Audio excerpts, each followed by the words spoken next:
E acontecerá, diz o Senhor, que nos últimos dias derramarei o meu espírito sobre toda a carne. Vossos filhos e vossas filhas profetizarão. Vossos velhos terão sonhos, e vossos mancebos terão visões. Joel, capítulo 2, versículo 28.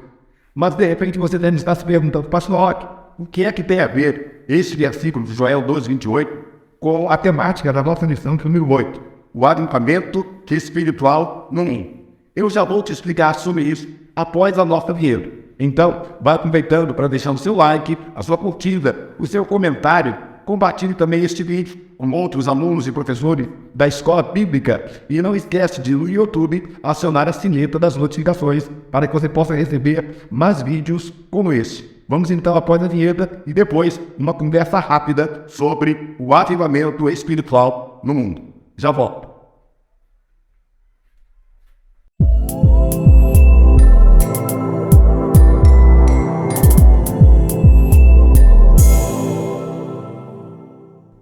Então, o texto que nós acabamos de ler, Joel 12, 28, embora ele não faça parte do textual, nem da verdade prática, e nem muito menos da leitura bíblica em classe, ele nos remete a alguns fatos e algumas verdades de suma importância que eu preciso compartilhar contigo, relacionados à nossa lição número 8, o avivamento espiritual no mundo. A proposta da lição é mostrar como Deus trabalhou na história da humanidade, provocando e promovendo alguns avivamentos ao longo da história.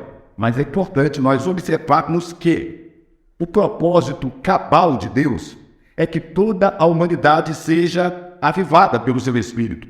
O propósito final de Deus é que o avivamento espiritual alcance o seu ápice, a sua plenitude espiritual. Todavia, até que isto aconteça, Deus trabalhará ao longo da história. Então nós veremos alguns lampejos do avivamento promovido por Deus.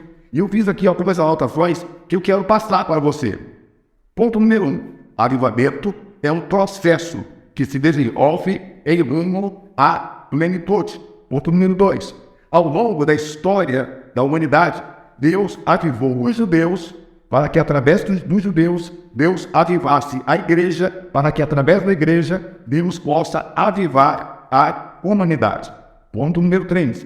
A história da igreja é a continuidade da história de Israel sob a perspectiva do avivamento espiritual. Quando estudamos, então, a história de Israel, nós veremos que dos tantos reis de Israel e Judá, pelo menos 5 reis foram reis justos e piedosos, através dos quais Deus realizou em sua época grandes avivamentos espirituais. Porém, havia uma profecia de um avivamento maior. E essa profecia bem fiel, é justamente a profecia de Joel, que dizia: e acontecerá em últimos tempos que diz Deus, do meu espírito derramarei sobre toda a carne. Então, o propósito magno de Deus é que todos sejam cheios do seu Espírito, é que toda a terra seja cheia da sua glória. Então Deus vai trabalhando com os judeus para posteriormente, com a vinda do Messias, Jesus então ratifica a promessa. Eu vou subir, mas não muito depois desses dias eu rogarei ao Pai, e Ele vos dará outro Consolador. E Jesus é enfático ao dizer: é necessário que eu vá, porque se eu não for, o Consolador não virá, mas se eu for, enviado-no-ei da parte do meu Pai. Não muito depois destes dias, 10 dias após a ascensão de Jesus, Atos 2 se concretiza. 10 dias após a ascensão de Jesus ao céu, em meio à festa de Pentecostes, diz a Bíblia que o Espírito Santo de Deus desce sobre aquele cenáculo e todos os presentes foram cheios do Espírito Santo de Deus. Ali foi um momento magno, ali foi um momento inicial da dispensação da graça, na qual o Espírito Santo desceu sobre todos que estavam ali. Todavia, aquele avivamento espiritual que aconteceu em Jerusalém, por ocasião da festa, onde estavam presentes judeus prosélitos de várias nações, este avivamento se espalhou por todo o mundo. este avivamento se espalhou por toda a humanidade. Após ali, Atos 2, a partir do capítulo 11, a Bíblia diz que Deus levanta o apóstolo Paulo. E o apóstolo Paulo começa a evangelizar toda a região da Ásia e Europa. E assim a mensagem vai sendo divulgada, e assim a mensagem vai sendo pregada e propagada. E não apenas a mensagem do Evangelho, mas a mensagem pentecostal. Os anos se passam.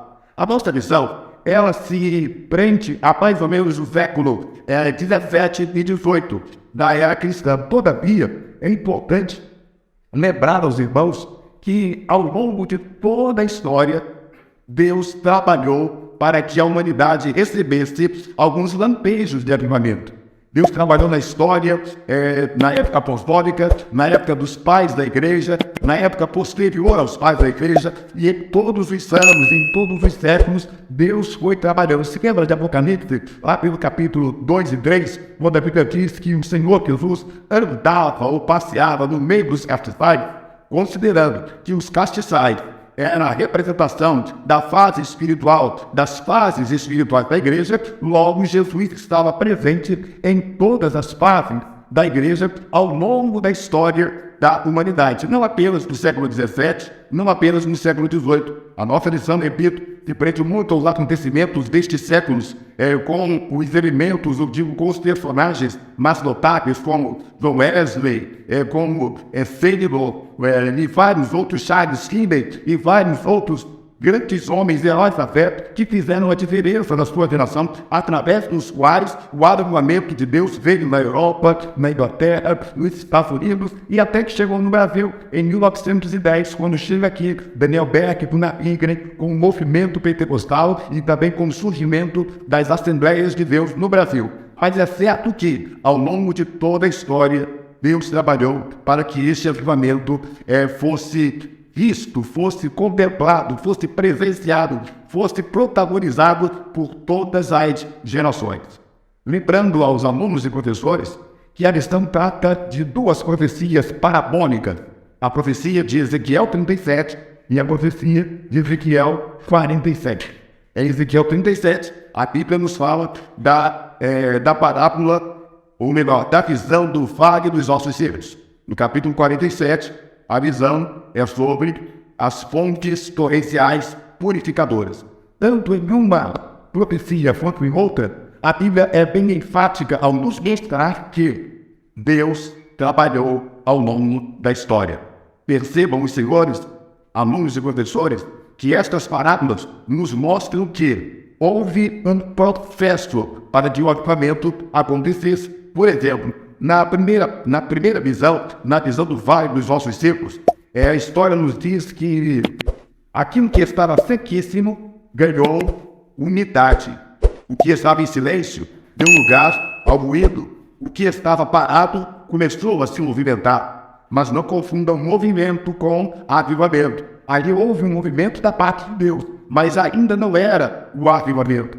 Pois bem, o que estava longe se aproximou, o que estava separado começou a se unir, o que estava desordenado começou a tomar forma, o que estava solto ganhou nervos, o que estava fraco ganhou músculos, o que estava desprotegido ganhou pele, e o que estava morto ganhou vida pela presença do Espírito. Aí sim, com a presença do Espírito, houve um verdadeiro avivamento, porque se levantou um grande exército. Cada acontecimento sequencial denota uma ação de Deus visando um avivamento completo em um tempo futuro. Fatos históricos, tanto na época de Israel quanto na época da igreja, nos remetem para lampejos de avivamento que culminarão com a plenitude espiritual desejada e planejada por Deus, não apenas para Israel, não apenas para a igreja, mas para toda a humanidade. Como é que é isso, pastor Roque? O senhor está dizendo que todos serão salvos e todos serão avivados? Não, eu estou dizendo que Deus vai trabalhar na história, Deus vai promover lampejos de avivamento para que, ao final, todos aqueles que aceitarem o plano da salvação estarão contextualizados nesta plenitude de avivamento espiritual. Este é o desejo de Deus. Então você, professor da escola bíblica, Nessa lição, estude sobre os acontecimentos, os avivamentos que se sucederam ao longo da história, mas mostre para os seus alunos que tudo isso foi um processo de Deus que vai culminar com um avivamento pleno, porque a profecia dizia: acontecerá, diz Deus, que nos últimos dias derramarei o meu espírito sobre toda a carne. Estes últimos dias, na visão de alguns teólogos, poderá ser na dispensação da graça. Estes últimos dias, na visão de alguns outros teólogos, poderá ser no milênio. Estes últimos dias, na visão de uma outra corrente teológica, poderá ser no perfeito estado eterno. Mas certo é que o avivamento começou no Pentecostes, se alastrou por todas as regiões, se propagou ao longo da história e vai culminar com o perfeito estado de plenitude espiritual. Daí, a teoria dos cessacionistas de que o avivamento foi apenas para a época dos judeus cai totalmente por terra, porque o avivamento se processou ao longo de toda a história. Eu e você somos frutos do avivamento que começou há 1 ou 2 séculos atrás. Então que Deus nos abençoe e que cada um de nós possamos entender que o avivamento hoje é um processo, mas um dia se tornará em uma verdadeira plenitude espiritual, pois este é o desejo de Deus, o avivamento espiritual no mundo. Muito obrigado pela sua atenção. Este foi um vídeo rápido sobre a lição de 2008, o avivamento espiritual do mundo. Eu espero que tenha servido para você, professor ou aluno, de subsídio para o entendimento melhor desta lição. Deus te abençoe. Eu sou o pastor Roque Ribeiro e você assistiu mais um vídeo da série Minuto EBD. Não esquece de deixar o seu like, de se inscrever nas nossas mídias sociais.